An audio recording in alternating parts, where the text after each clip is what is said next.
আমাদের দেশে মৃগী কিন্তু অনেক বেশি দেখা যায় এবং মৃগী রোগীদের একটা সমস্যা আমরা দেখি যে ওষুধ শুধু খান কিন্তু বেশ কিছু নিয়ম আছে সেটাও কিন্তু মেনে চলতে হয়। তা না হলে কিন্তু যেকোনো সময় অ্যাটাক হতে পারে এবং আপনার মৃগী রোগ শুরু হতে পারে।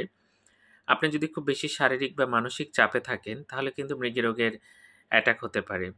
এছাড়া দেখা যাচ্ছে আপনি ঘুমের কোনো ওষুধ খান, হঠাৎ করে বন্ধ করে দিলেন, তাহলে কিন্তু আপনার অ্যাটাক হতে পারে। আরেকটা বিষয় এখানে আমরা দেখি সেটা হচ্ছে যে বেশ কিছু অনেক সময় ড্রাগস বা অ্যালকোহল এগুলো গ্রহণ করলে তখন কিন্তু মৃগী রোগের অ্যাটাক হতে পারে। যাক এগুলো আমাদের দেশে কম তারপরেও অনেকে গ্রহণ করেন। তো এই জিনিসগুলো একটু খেয়াল রাখতে হবে। এছাড়া টিভির বিষয় আছে। অনেকে কিন্তু খুব কাছ থেকে টিভি দেখেন। এর ফলে একটা ফ্লিকারিং যে লাইট আছে সেটা কিন্তু মৃগী রোগের অ্যাটাক ঘটাতে পারে। তো আশা করি সবাই একটু সাবধানে থাকবেন। কারণ এরকম হলে কিন্তু আপনার অনেক বেশি ক্ষতি হতে পারে। ধন্যবাদ সবাইকে।